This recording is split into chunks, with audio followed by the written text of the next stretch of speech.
Well, good morning. Good morning, Eagles, and welcome to Backwards Day. Hope you're having some fun today. Today, as we see at the bottom here, we are at MD Eagle today instead of DM Eagle. And today is the fifth month of 2021. It is May 28th, the day 5 in our upside down backwards calendar. Will you please stand for O Canada? And I'm sorry, I guess I always do say stand for O Canada. I just mean join me for our national anthem.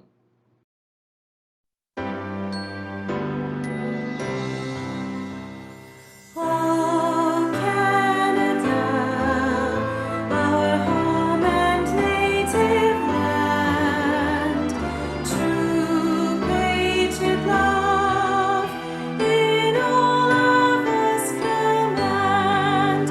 With glowing hearts we see thee rise, a true north strong and free.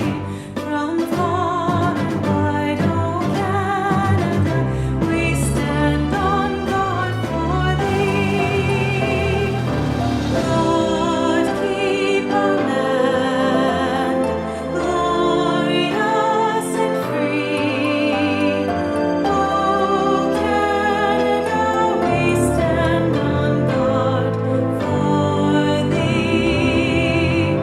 O Canada, we stand on guard for thee.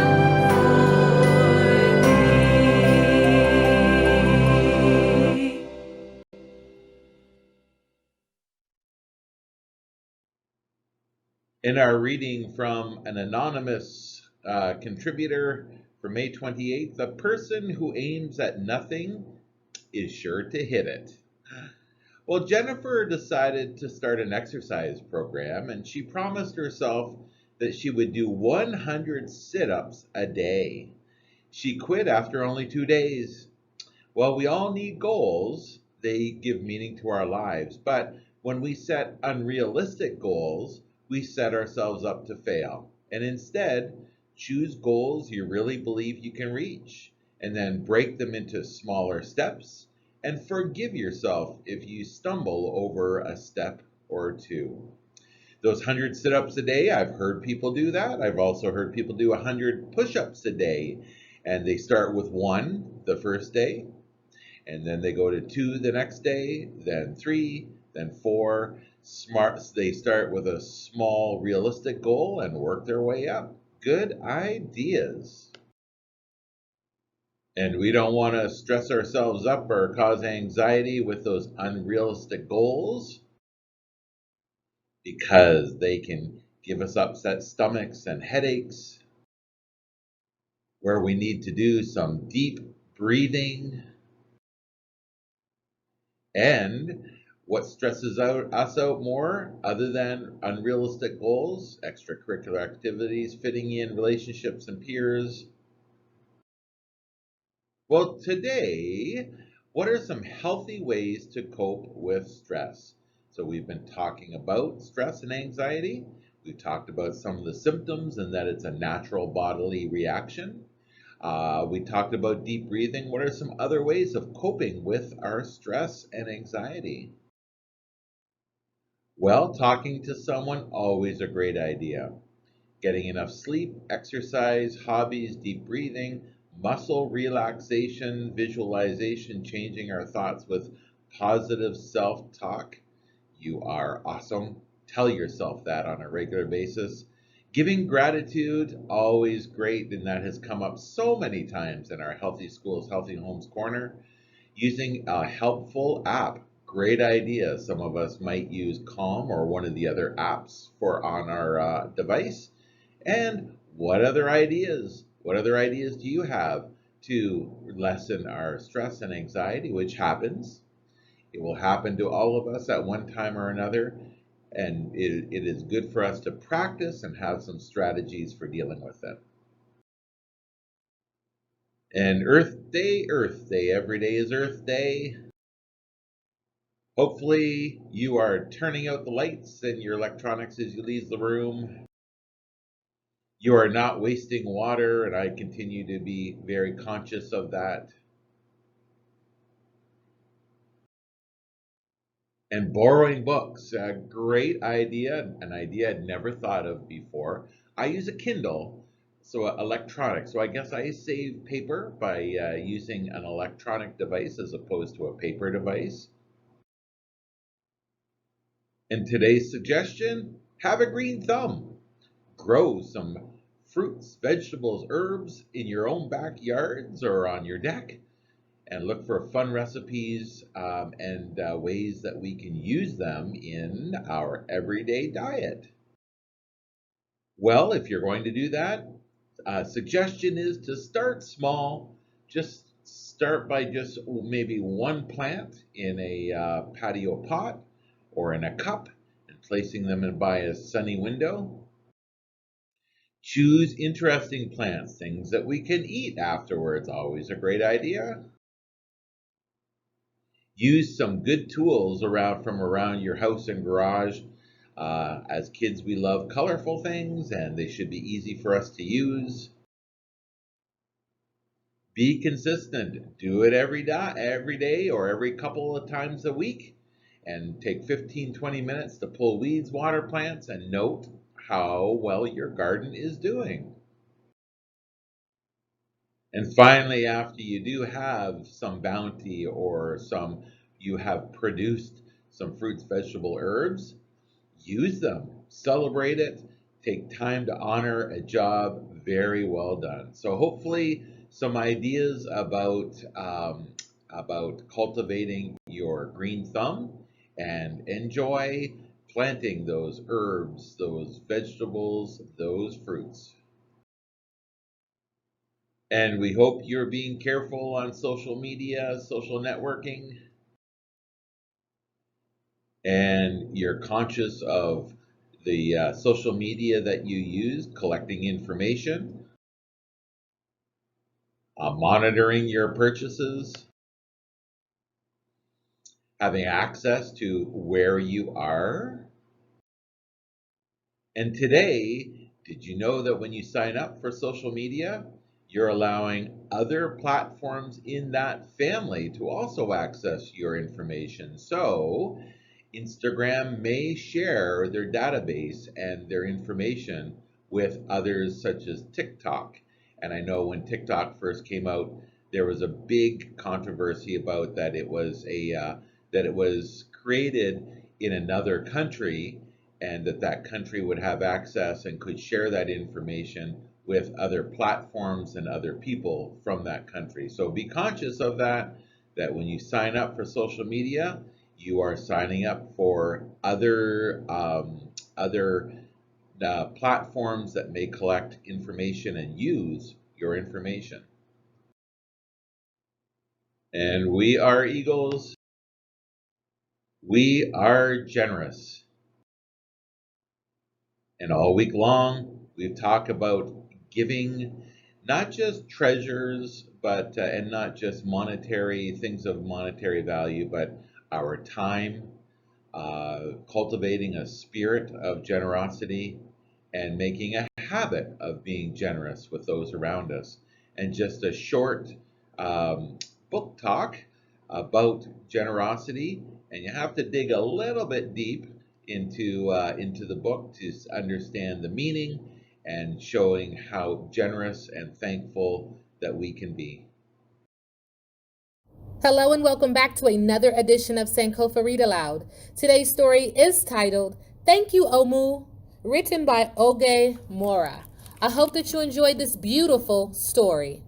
On the corner of First Street and Long Street, on the very top floor, Omu was cooking a thick red stew in a big fat pot for a nice evening meal. She seasoned and stirred it and took a small taste. What a delicious stew, Omu said. Tonight's dinner will surely be the best I have ever had.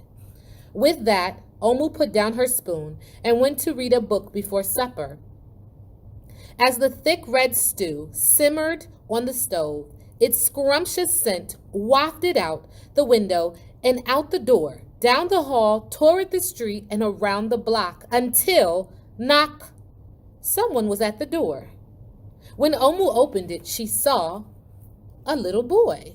"Little boy," Omu exclaimed, "what brings you to my home?" "I was playing with my race car down the hall when I smelled the most delicious smell," the little boy replied. "What is it?" "Thick red stew." Stew, he sighed. "That sure sounds yummy." Omu thought for a moment. She was saving her stew for dinner, but she had made quite a bit. It would not hurt to share. "Would you like some?" The little boy nodded. And so Omu spooned out some thick red stew from the big fat pot for her nice evening meal. "Thank you, Omu," the little boy said, and went on his way. With that, Omu closed the door and went back to her book. As she read, her thick red stew's scrumptious scent wafted out the window and out the door, down the hall, toward the street, and around the block until, knock, knock, someone was at the door. When Omu opened the door, this time she saw a police officer. "Miss Police Officer," Omu exclaimed, "what brings you to my home?" "I was on duty down the street when I smelled the most delicious smell," Miss Police Officer replied. "What is it?" "Thick red stew." "Ah, stew," she said, and her mouth watered. "That sounds mighty tasty." Omu thought for a moment. There was still enough to share. "Would you like some?" The police officer nodded. Once again, Omu spooned out some thick red stew from the big fat pot for her nice evening meal. "Thank you, Omu," the officer said, and went on her way. And so for the second time, Omu closed the door and went back to her book. Sure enough, as she read, her thick red stew's scrumptious scent wafted out the window and out the door, down the hall, toward the street, and around the block until, knock, knock, knock. Again, someone was at Omu's door. This time when she opened it, she saw a hot dog vendor. "Mr. Hot Dog Vendor," Omu exclaimed, "what brings you to my home?" "I was selling my hot dogs down the block when I smelled the most delicious smell," Mr. Hot Dog Vendor replied. "What is it?" "Thick red stew." "Oh, stew." The vendor licked his lips. "That sounds quite delectable." So Omu spooned out some thick red stew from the big fat pot for her nice evening meal. "Thank you, Omu," the hot dog vendor said, and went on his way. Throughout the day, people from all across the neighborhood knocked on Omu's door. She fed a shop owner, a cab driver, a doctor, an actor, a lawyer, a dancer, a baker, an artist, a singer, an athlete, a bus driver, a construction worker. Even the mayor stopped by. And each time they knocked, Omu shared. Soon the sky darkened, the streetlights brightened, and it was finally time for dinner. But when Omu opened her big fat pot of thick red stew for her nice evening meal, it was empty. Omu sniffled. "There goes the best dinner I have ever had." Sorry and blue, she sat at the table with her empty pot until, knock, knock, knock, knock, knock. Who could that be? Omu wondered. When she opened her door, she saw the little boy, the police officer, the hot dog vendor, the shop owner, the cab driver, the doctor, the actor, the lawyer, the dancer, the baker. Why? Everyone she fed today was at her door. "I'm sorry, everyone," Omu sighed. "My thick red stew is all gone. I have nothing left to share." The little boy tugged at Omu's sleeve. "Don't worry, Omu. We are not here to ask. We are here to give." The police officer carried in a fresh salad. The mayor entered with a roast chicken. The baker brought a collection of sweet goodies. Even the little boy presented Omu with something special in a shiny red envelope. Everyone who had knocked on Omu's door that day squeezed inside her tiny apartment, and together they ate, danced, and celebrated. While Omu's big fat pot of thick red stew was empty, her heart was full of happiness and love. That dinner was the best she had ever had. And because it's backwards day, we're going to give you the answer to our riddle or a funny fun Friday. The answer is because if they fall forward, they fall into the boat. Can you figure out the question?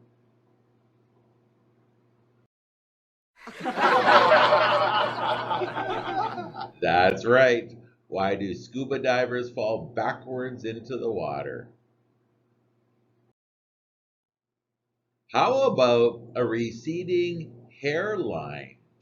So we have some rabbits who are also known as hares, Hare.